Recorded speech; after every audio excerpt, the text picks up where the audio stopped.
my DESE hat for, thank you, Karen, for recording this for folks who weren't able to make it today.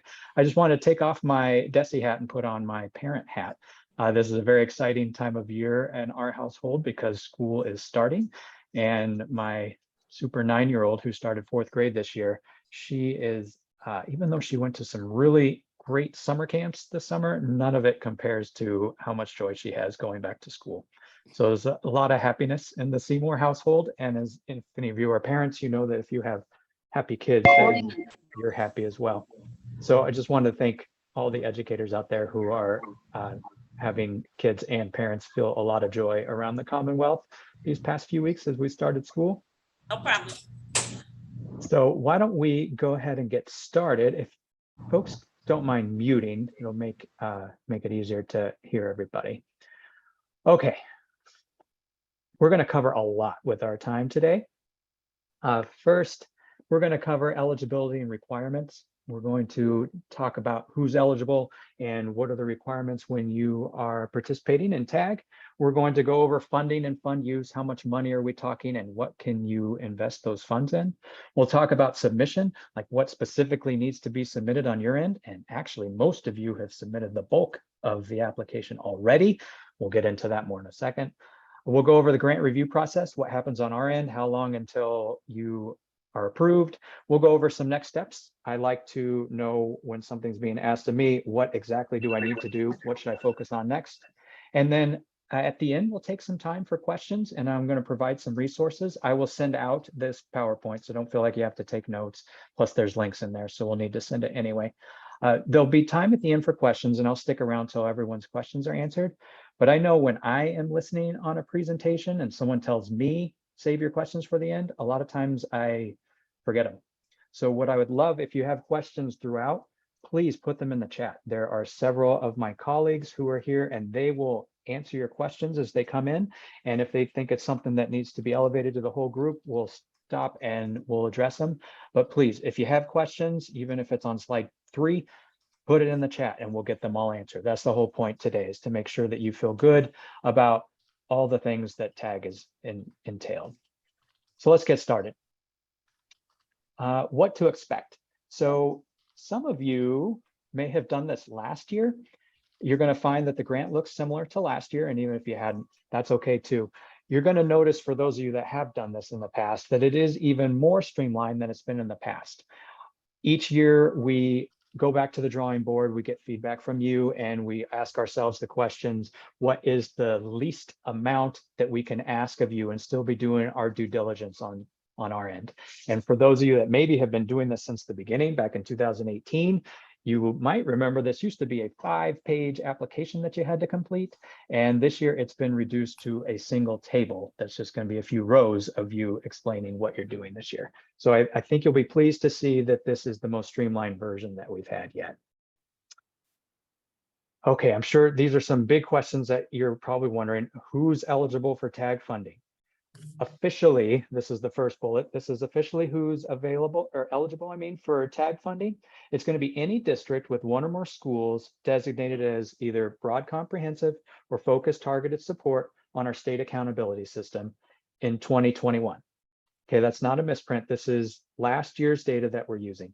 As you know, the 2022 data that will be coming out in the fall, but if we waited until that became released publicly, it would delay when we release TAG funding to you. So we're rolling it out earlier this year, so you'll have the funds earlier this year. So we're using last year's data to determine eligibility. That first bullet's a mouthful, so if you just want it in plain English, the second bullet is schools that were eligible last year are eligible this year. If a district received an allocation last year, you're going to receive the exact same allocation this year. Trying to keep that simple. Now, when 2022 data does become available later in the fall, we might find that more schools have become eligible. We've planned for that, and we've actually set some additional funds aside. So if a district finds that they have additional schools that are now identified, they will be receiving additional resources to serve those schools. Now, on the flip side, we might find that some schools who were eligible, like say last year in 2021, but are not eligible in 2022, that's okay too. We're still going to grandfather those schools in. So anyone who was eligible last year receives an allocation this year, period. Even if you're not eligible by 2022 data, you'll still be grandfathered in for the whole year and considered eligible for tag for this year. And at the bottom, the schools that are not eligible, that's the same as it's always been. Schools served by the Strategic Transformation Office, that's going to be our schools in Lawrence and Holyoke and Southbridge.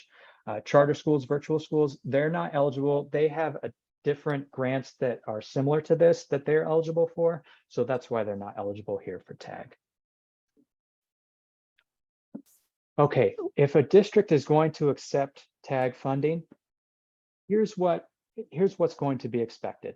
The first one is going to be engaging in DESE's district prioritization and implementation process. A lot of you have already done this. This is what you were doing in the spring and the summer. This is where you were identifying what are the 1 to 2 priorities that as a district we want to focus on.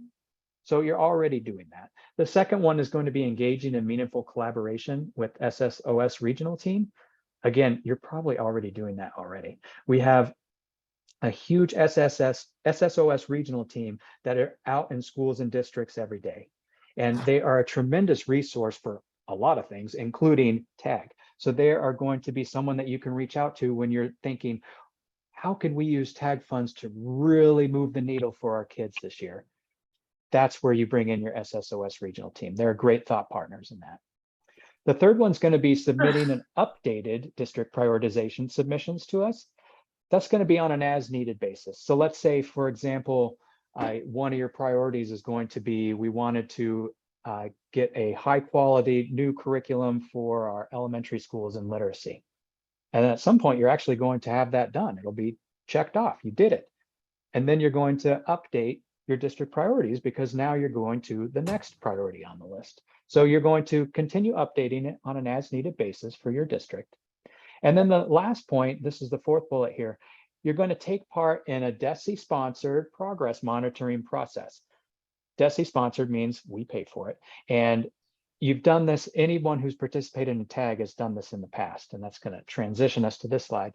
In the past, you've done either an MSV or a TSV. That's a monitoring site visit or a targeted site visit. Every school that's eligible for tag and you participate has done one of these. And we've been doing it this way from 2014 to 2022. We actually just wrapped up some of the last ones in June of this year. Now, our contract with the 2 vendors we work with, AIR and Schoolworks, that ended on June 30th. And so we are taking this as an opportunity to rethink what progress monitoring looks like. So that's actually what we're working with right now. We're working with finding new vendors, or maybe the same vendors, but working on having vendors to help us with this new progress monitoring, what it's going to look like. And you're going to find that it's going to align to the coherence guidebook. Some of you might have heard of this already. If not, you'll become much more familiar in the coming years with it. Basically, the coherence guidebook takes together all these different resources that were coming out of our office, like turnaround practices, MTSS, and puts it all together, and it's like one-stop shopping. It has every resource that you need in one guidebook. So our new progress monitoring system is going to align with that. And then finally, there's going to be more information on this progress monitoring as it develops. So right now we're writing up the contract, then we're going to put it out to bid, and then we're going to work with the vendor or vendors on what this looks like. All that being said, for what matters to you, we've always done this in the spring. We will do it in the spring, just like we have since 2014. It's just going to be a new kind of progress monitoring. So just know that more information will be forthcoming. We're working on it as we speak. All right, I'm going to pause there. Karen, Moira, I'm looking at my screen share, so I don't have chat. If there's any questions, do you mind? Yes. I'm sorry, Michael, can you hear me? Yes, please. Okay. Jonathan Thompson asked if schools who received SRG funds in the past are eligible to apply, and we've answered yes. Schools that have received it in the past are now eligible for tag. Yes. Now we've got a couple other questions. One from Tom Lemmy. What about specific student group schools only? Will they get a TSV, targeted site visit? Okay, we're just going to do it the exact same as last year. So if we had schools that received TSVs last year, they will receive one again this year. And then those that were ineligible won't be. So the student group only, well, I'm trying to think, we didn't do it for participation only. the easiest way to remember it is if you got one last year, or if you opted out, you would still be eligible. So if you had one last year, you're getting one this year. And we may add some as well if we have some that are identified under the 2022 data. Thanks, Tom. Any other questions we needed to cover? Okay, great. Thanks. Yeah, the SRG one, that was a good one. The SRG schools are now eligible for TAG. Okay, let's keep on going. TAG funding sources, you might recognize this number because it's the exact same as last year. TAG is going to be a little over $3.5 million. That is level funded from last year. Since we were level funded on the allocation, that means districts allocation is going to be level funded. So if you received, say, $100,000 last year, you will receive $100,000 this year. And just like last year, the TAG funds come from two different pots of money, federal funds and state funds. The only reason why we mention it here is because the end dates are different. So about 2/3 of you, there's 38 districts, about 2/3 of you receive federal funds, and those funds need to be expended by the end of August of 2023. Those that receive state funds, it's about 1/3 of you, they have to be expended by June 30th because state fiscal year is different than the federal fiscal year, just to make it more confusing for all of us. Some of you that are receiving state funds might think, well, that doesn't seem fair. That's 2 months that we don't have to expend the funds. Because of that, there is this option that if you do receive state funds and you do want to spend it in the summer, you do have that option. I'll be reaching out to every district that receives state funds in the spring and asking, do you want to spend any of this in the summer? Most of you don't. But last year there were 4 of you that did. And I worked with you to make sure that you had the funds available to spend in the summer. So the long of this is you're going to see on the application, it might look like those of you getting state funds, you have to spend it by June 30th. Just know that if you do need those extra 2 months, that will be available to you, and we'll reach out to you in the spring about that. So everyone has the option to spend it up until August 31st of next year. Okay, some of you are wondering, all right, so this is all like kind of high in the sky. Can you give me an actual example of what we could use TAG funds on? The way we want you to think about this is go to the district priorities that you've already outlined, and we've already received more than 30 of the 38 eligible districts. So when you're identifying those 1 to 2 priorities that you picked are the most important to focus on, we want TAG funds to support your efforts in carrying those out. So let's give this an example. Let's say one of your priorities that you identified was you wanted to strengthen Tier 1 instruction in math. So then TAG could support that in many different ways. It could be stipends for teachers to go, say during the summer, to go attend a conference where they're going to learn how to improve math instruction. If you're going to do it during the school year, it could be paid to substitutes to come in to cover that teacher's class while they're learning that PD. It could be to provide money to an external contractor or PD provider if you're bringing them in to your school or district to provide that information. And say, you pick a math model that involves new books and new technology and like math manipulatives and that sort of thing, then TAG funds could support the purchase of those kinds of materials and supplies. Now, that being said, we do have, like other grants, there's a 10% cap on supplies. So if you receive, say, $100,000, your supply line item should be 10,000 or less, 10%. There are exceptions, and every year it seems like there's a couple of districts that have specific situations where it actually does make sense to go over that 10%. That's where you work with your SSOS team. You can work with me, and we make it work for you in those specific situations. But these are examples of what you can use TAG funds to support. Okay, now we also want to see TAG funds aligned, and you've heard me say this already today, and you're going to hear me say it a few more times, and it's because this is probably one of the most important parts of TAG. TAG funds should be aligned to each district's priorities. You submitted what those priorities were already. We want to make sure that TAG aligns to that. So if you identify, say improving Tier 1 math instruction at our elementary schools, and the TAG application are, initiatives that's going to help graduation rates at your high school, that's the kind of misalignment that we're going to be looking for. We would want to see that if you identify tier 1 math instruction, that your tag funds are aligned to tier 1 math instruction. So make sure that whatever your priorities that you already identified, tag funds should align with those. And then further, fund use recommendations, we would like to see them aligned to things like the coherence guidebook, which we already mentioned. But remember, the guidebook is compiling a lot of resources that you're already familiar with. If you're improving, say, in the curriculum, you wanted high quality instructional materials, we have all kinds of resources on the DESE website of what constitutes high quality to make sure, that it is in fact high quality. If you're doing something literacy based, we have literacy resources. If you're improving culturally responsive teaching practices, we have resources for that.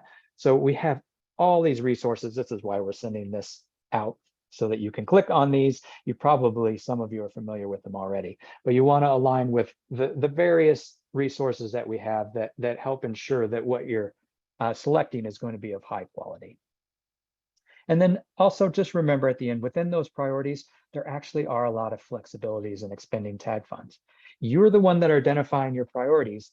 And as long as tag is supporting those, there's actually more freedom than one might think in terms of how tag funds can be used. It's most important that it's aligning to the priorities that you've identified. Okay, next is tag funding uses.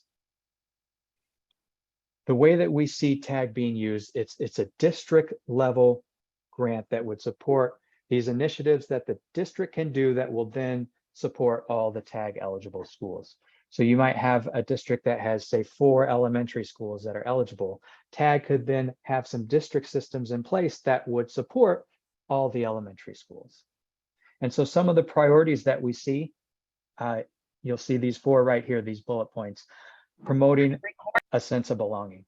I think anyone that's been in schools doesn't need the research to show how important this is, but it's great to have the research, how important it is for a kid to walk into a school and feel like they belong there. So if your priorities are enhancing that, helping kids feel more like they belong there, great priority. Second one, great appropriate instruction with high quality instructional materials. That's equipping teachers with what they need to do their job to the best of their abilities. Great use of tag funds. The third one is strategic planning and coherence. A lot of times, if you're making some systemic level changes, you need some funds to help with all that planning and coherence that's going to be required to make that happen in the first place. Tag funds can support that. And then the fourth one, improving equity and racial equity for students and educators. This is another one. It ties in with a sense of belonging, making sure that all of our students feel a sense of belonging and are given the opportunities to be successful. We have lots of data to show that we know some students are not being given those opportunities. And so we can use tag to help make sure that all of our kids have the opportunity to succeed. Okay, I know this is another one that you're all asking. All right, when's this due? We have Monday, October 3rd. We picked this date a while ago, and I know that the RFP is not posted yet. So this might feel ambitious because this is 3 weeks from now. We want to be flexible here. So our October 3rd deadline, we want to be flexible here.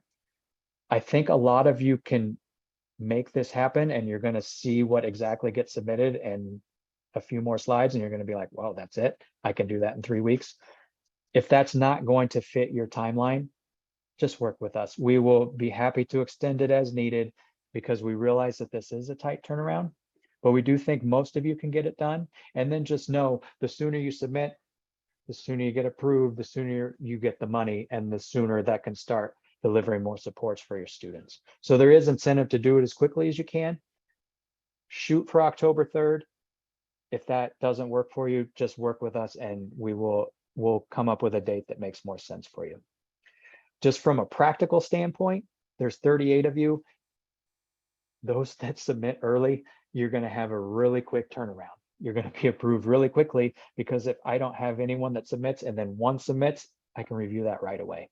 Where it gets tricky is when 25 submit in one day, then it can be a little bit longer before we can approve. So just keep that in mind. Sooner you submit, sooner you approve, sooner you have the money, sooner it's benefiting kids. The application is going to be submitted through Ed Grants, but the biggest part of your application, which was the district priorities that you submitted, those were emailed to this email address right here, SSOS1. We did receive almost all of them. For those that haven't submitted yet, please submit those priorities to that email account, and that actually constitutes 80% of your application. Okay, what is left on the application? You submit the priorities, which, you know, over 30 of you have done that already. Here's what's left. You're going to do these three things. You're going to, and this is going to look very similar to a lot of things that you do for other grants. You're going to enter the budget directly into Ed Grants. This is where you get into Ed Grants and you write, you know, $10,000 goes to stipends. It's the same for every grant that comes out of DESE. Same with TAG. You'll do the budget directly. That's the first one. The second one is the TAG narrative. You're looking at a screenshot there. That's the entirety of the narrative. It's one table. It's a few rows. That's it. I'm going to go into more detail in a second. And the third one, attached to signed cover page. This is the same for all grants coming out of DESE. You'll go to this drop-down menu, pick your district. Most of that information will pre-populate. You print it out and sign it. And then you upload a scanned copy of it. 1 and 3 are the same for all grants. So that's why we're going to talk about this one. The narrative. The narrative, which used to be 5 pages long, has now been reduced to one single table. And if Ed Grants had a little more flexibility, we might even be able to eliminate it completely. But it only has this one little tiny line. So we need a little more than that. Here's what you're going to do. You're going to think, what are the actual activities that we're spending money on in TAG?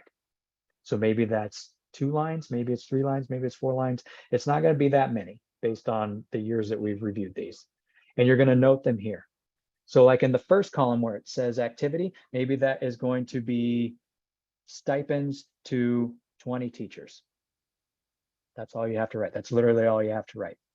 And then the second one, connection to district priority, you know, we identified improving tier 1 math instruction. That's it. That's all you have to write. The third one, it says a brief explanation. And then you'll notice we're saying 1 paragraph maximum. I don't even think you're going to need that much. We're really just looking for a few sentences. Something just happened with my computer. Sorry about that.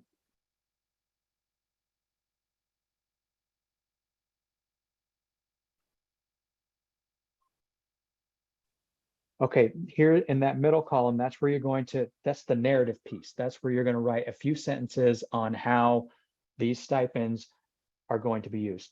Teachers are going to attend this PD. It aligns with this priority that we identified. Really just a few sentences. Cost, you know, that costs us $20,000. You just write the dollar figure. And then finally, in that column on the right, you're just writing which schools are supported by this activity. Maybe it's all our elementary schools. Maybe it's all our high schools. Maybe it's every school in the district. Maybe it's just one school. Whatever, however that makes sense in your district, you're just going to know who is being supported by this. So all you may need to write is, you know, Robinson Middle School. That's it. This is the entirety of the TAG narrative. This is why we think the 3-week turnaround time could be possible for those that have the time, because really you may only be writing 2 or 3 rows here, and that's it. All right, I'm going to pause after that because this is really what's left. You already submitted the priorities. This is the narrative. I'm going to pause for a second. Feel free to come off mute or type it in the chat if you have any questions about the narrative. Michael, there's a question that's not about the narrative, but will you be sharing these slides? Yes, thank you for that. We will be sharing the slides. There are a lot of links in here, so we want to make sure to share it so that you can actually click on those links. Also, just for the purpose of making it easy for reviewing them efficiently, you'll notice in the second to last column, it says cost. As you're doing your budget, it would be really helpful if you made sure that the cost that you list in that column matches what you're submitting into Ed Grants on your budget. Thank you for that, Moira. That's really just Moira, for myself. Moira is on the review team, so it's definitely benefit all of us. Right, so if you're putting $10,000 for stipends in ed grants, you would want to see $10,000 here as well. All right, well then let's keep going. All right, signed cover sheet. This looks familiar. It's almost identical to last year. All I did was change the 2022s to 23. You're going to select your district from the dropdown. Most of this populates for you. And then you write in contact name, telephone, you print it out and sign it. Just the only reason why I'm putting this on here now, the grants management folks that review all these, they want to see a signed cover page, not a electronic signature or a stamp. That's one of those things that gets a bounce back. So please make sure someone, their superintendent or business manager, whoever's signing these, actually autographs it with a pen, and then you scan it and you upload it into Ed Grants. Otherwise, it's something that gets a bounce back. So that'll help you get approved more quickly. All right, and then on the DESE end, what are we looking for when you submit? You've heard me say this at least 3 times now. Here's number 4. We're looking for alignment to the priorities that you identified. We want to make sure if you identified these 2 priorities, that TAG funds is supporting one or both of those priorities. Then we're going to look at technical requirements. Did you submit the signed cover page? Did you ask for the right amount of money? Those kinds of things. We look for that. And then we want to make sure there's a focus on identified student groups, if that's applicable. If you are targeting, say you have students of color, like your Black or Latino students, that's where your focus is. We want to make sure that that is captured in your application as well. Okay, this is me trying to be in your head. I like to know when somebody's giving me a bunch of information. All right, what are some next steps that I should work on? I would say the next step you should do is I would reach out to your regional SSOS team. A lot of them have been doing this for years, and even if they haven't been, they are amazing resources. So I would ask them, look, these are our priorities. Where do you think TAG funds could really be leveraged to bring out the most support possible? These are great questions that you can ask them and they can support you with. So I would consult with them. They can help you with the writing of the narrative, which is really just filling out a few rows, but they can help you with that if needed.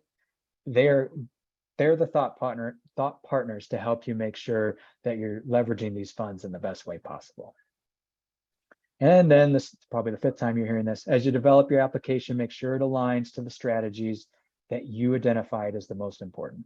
Whatever you identified as your priorities, make sure TAG aligns with that. And then once you've done that, upload it into Ed Grants.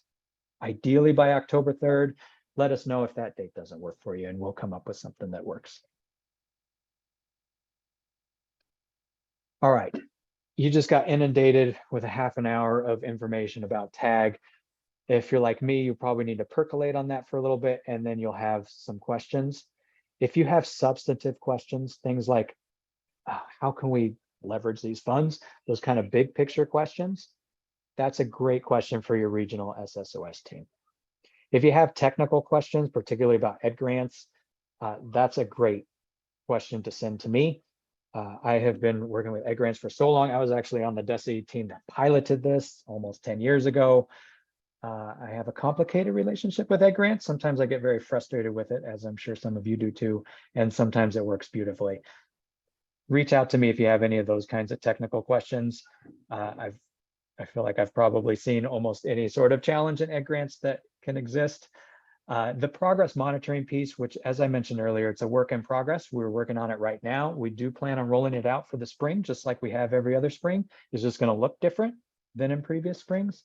But if you need an update, or if you have some other high level questions, my supervisor, Erica Champagne, she's leading that effort on progress monitoring, and there's her contact info if you have any specific questions there.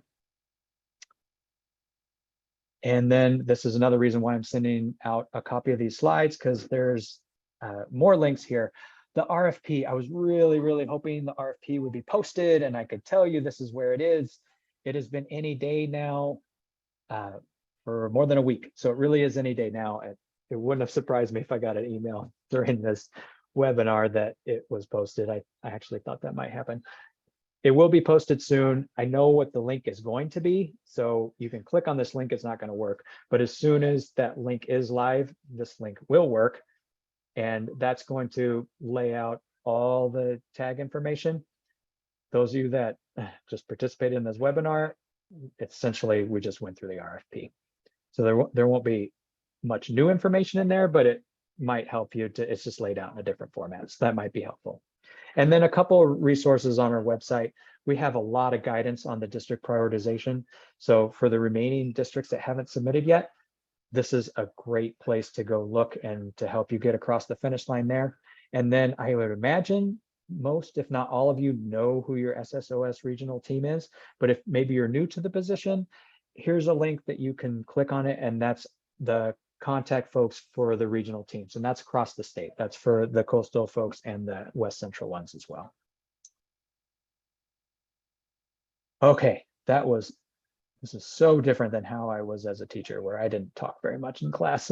This is different for me to just talk nonstop for 30 minutes. So I'm going to pause there. That's the content that we wanted to deliver. And Karen, if you don't mind stopping the recording, would like to take the rest of the time for questions. For those of you that feel